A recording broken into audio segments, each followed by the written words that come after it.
जरा कल्पना कीजिए एक ऐसे व्यक्तित्व की जिसके एक हाथ में महाविनाशकारी वज्र है, मतलब एकदम असीमित शक्ति और प्रलय का प्रतीक, बहुत ही भयंकर छवि है ये। है ना। हम्म। लेकिन उसी व्यक्ति के दूसरे कंधे पर, और ये बहुत सच में दिलचस्प है, एक शांत, अध्ययनशील और अनुशासित विद्वान का जनेऊ है। ये तो बिल्कुल ही दो अलग दिशाओं वाली बातें हो गई। बिल्कुल, मतलब एक ऐसा चरित्र जो एक पल में पहाड़ जितना विशाल और खौफनाक हो सकता है, और अगले ही पल एकदम अदृश्य, किसी छोटे कण जितना विनम्र। एकदम सही। और पता है, ये कोई आजकल की साइंस फिक्शन फिल्म का किरदार नहीं है। आज की हमारी इस गहन चर्चा में हम जिस रचना का विश्लेषण कर रहे हैं वो सदियों पुरानी है, लेकिन उसका जो मनोवैज्ञानिक ढांचा है वो आज के मॉडर्न लीडरशिप और बिहेवियरल साइंस से भी कहीं ज्यादा एडवांस्ड है। वही तो।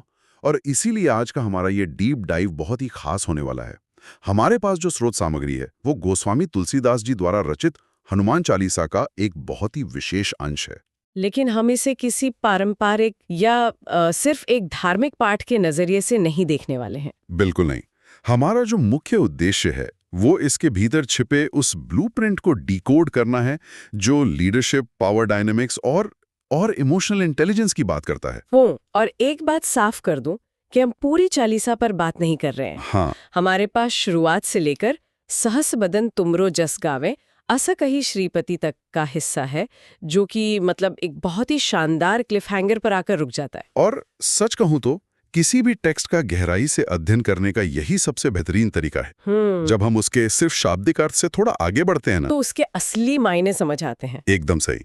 तब ये सिर्फ एक भक्ति का पाठ नहीं रह जाता, ये एक मास्टर क्लास बन जाता है। एक मास्टर क्लास मतलब किस चीज की मास्टर क्लास? इस बात की कि कोई व्यक्ति अपने भीतर की जो असीम क्षमताएं हैं उन्हें कैसे पहचान सकता है, उन्हें कैसे कंट्रोल कर सकता है, और सबसे बड़ी बात, इतनी असीमित शक्ति होने के बावजूद जमीन से कैसे जुड़ा रह सकता है। ये बैलेंस बनाना बहुत मुश्किल है। तो चलिए इसे एकदम शुरुआत से समझते हैं। किसी भी महान कार्य या मान लीजिए एक बहुत बड़े प्रोजेक्ट की शुरुआत से पहले जो मानसिक तैयारी होती है ना, तुलसीदास जी ने उसे बिल्कुल पहले दोहे में ही स्पष्ट कर दिया है। हाँ, वो हिस्सा जो मानसिक शुद्धि की बात करता है। बिल्कुल।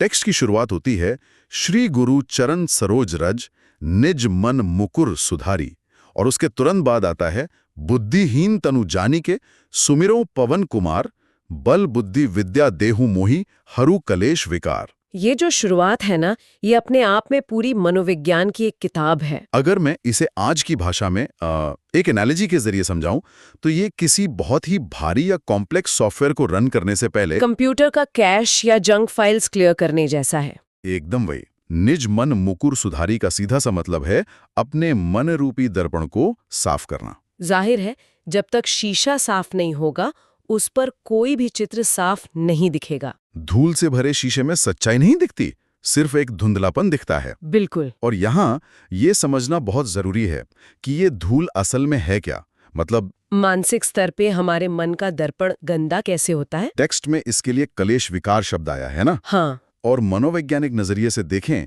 तो ये जो विकार हैं ये हमारी पुरानी धारणाएं हैं, हमारे पूर्वाग्रह, और सबसे बढ़कर हमारा अपना अहंकार, हमारा ईगो। ईगो सबसे बड़ी रुकावट है। बिल्कुल। जब हम कोई नई चीज सीखने की कोशिश करते हैं या किसी बड़ी शक्ति को खुद में उतारने की कोशिश करते हैं तो हम सोचते हैं कि हमें तो पहले से सब पता है। हाँ, वो जो आई नो इट ऑल वाला एटीट्यूड होता है, वही।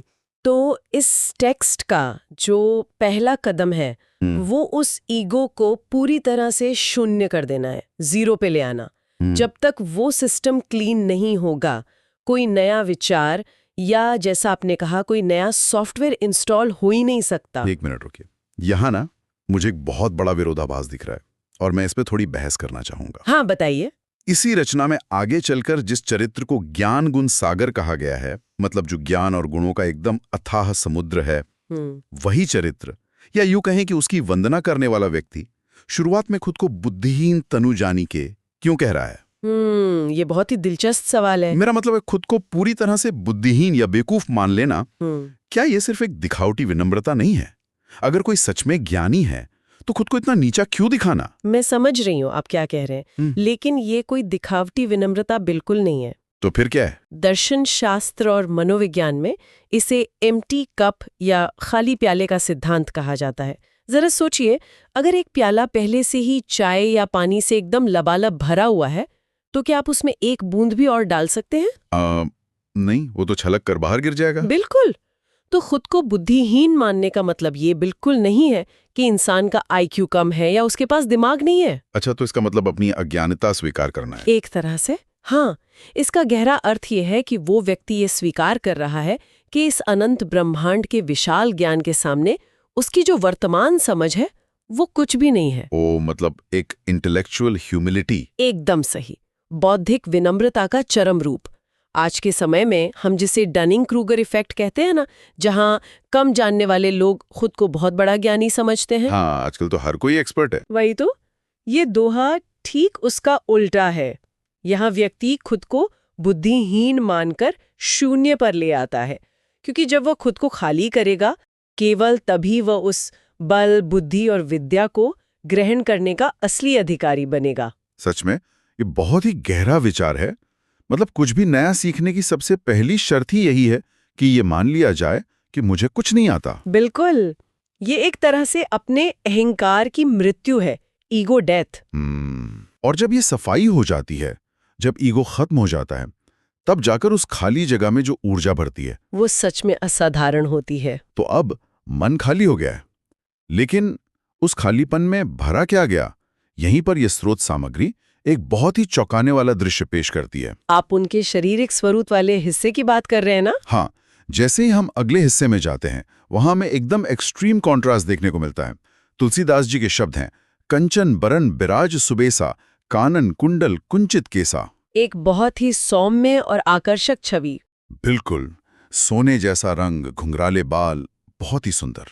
लेकिन ठीक अगली ही पंक्ति में जो लिखा है, वो पूरी तरह से एक अलग ही कहानी बयां करता है। हाँ, अगली पंक्ति है, हाथ वज्र और ध्वजा बिराजे, कांधे मूंज जनेऊ साजे। वही, और ये कॉम्बिनेशन मुझे हमेशा हैरान कर देता है।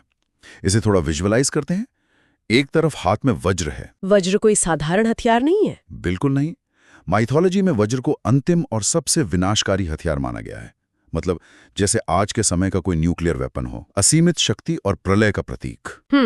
और दूसरी तरफ उसी शरीर के कंधे पर मूंज का जनेऊ है। जनेऊ एक ब्रह्मचारी, एक स्कॉलर, एक अध्ययनशील और अत्यधिक अनुशासित व्यक्ति की निशानी है।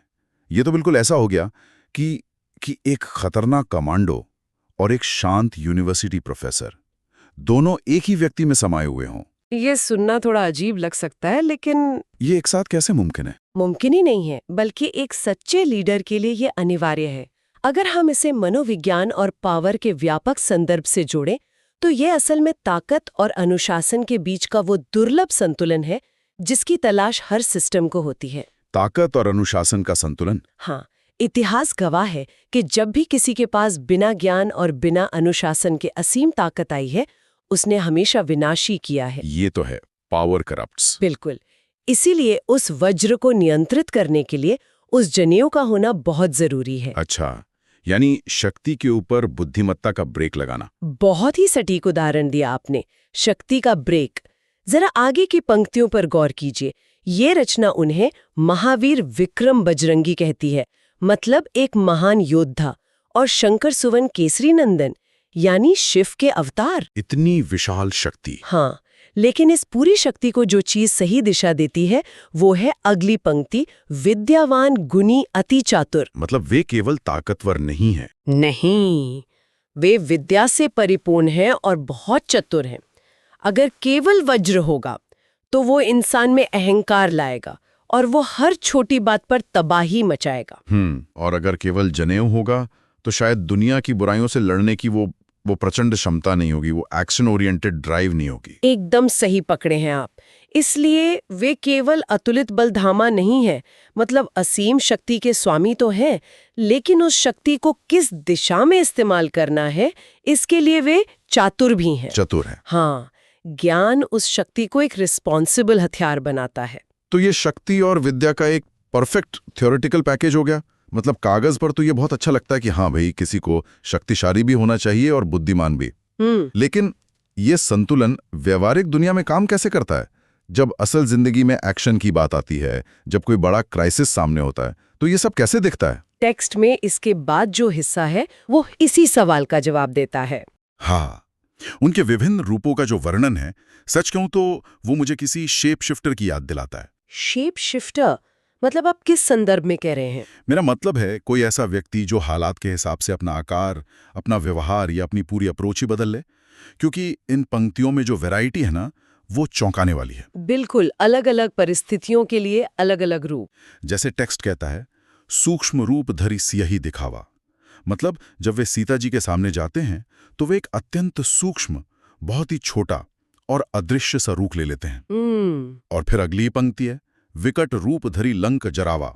लंका को जलाने के लिए, एक पूरे साम्राज्य को तबाह करने के लिए वे एक विकट या भयंकर रूप ले लेते हैं। और राक्षसों के लिए भी एक अलग रूप है। हाँ, भीम रूप धरी असुर संहारे। राक्षसों का वध करने के लिए एकदम विशाल भीमकाय रूप। मैंने पहले एक मास्टर की बात की थी ना? हाँ, जो हर ताले में फिट हो जाती है। बिल्कुल, जैसे एक मास्टर की ताले के अंदर के पिन्स को महसूस करती है और अपनी बनावट को उसी ताले के हिसाब से एडजस्ट कर लेती है, वैसे ही यहाँ ये रूप काम कर रहे हैं। ये बहुत ही शानदार ऑब्जर्वेशन है। लेकिन यहाँ मेरा एक सवाल है। पूछिए। अगर वे सच में अतुलित बलधामा हैं, जिनके पास वज्र है, तो वे सीधे वो विशाल भीम रूप लेकर ही सीता जी के पास क्यों नहीं चले गए? मेरा मतलब है, वे लंका में उतरते, राक्षसों को वहीं कुचल देते और सीता जी को ले आते। उन्हें वहां एक छोटा सा कीड़ा या सूक्ष्म रूप लेने की क्या जरूरत थी? इस सवाल से हम सीधे इमोशनल इंटेलिजेंस यानी भावनात्मक बुद्धिमत्ता के सबसे गहरे सिद्धांत में प्रवेश करते हैं। वो कैसे? आप देखिए, ताकत का प्रदर्शन करना सबसे आसान काम होता है, लेकिन ये समझना कि कब अपनी ताकत को पूरी तरह से छुपा लेना है, ये असली ज्ञान है। इसे हम सिचुएशनल अवेयरनेस कहते हैं। इसे थोड़ा और विस्तार से समझाइए ना। देखिए, सीता जी उस समय अशोक वाटिका में थीं, वे रावण के चंगुल में थीं, डरी हुई थीं, एक बहुत ही गहरे सदमे में थीं, ट्रॉमा में थी। बिल्कुल। अब सोचिए, अगर हनुमान जी वहां अपना विशाल, भयंकर और शक्तिशाली रूप लेकर अचानक उनके सामने आ जाते, तो उसका मनोवैज्ञानिक असर क्या होता? सीता जी शायद और ज्यादा डर जाती। जाहिर है, वे उन्हें भी रावण का भेजा हुआ कोई मायावी राक्षसी समझ लेती।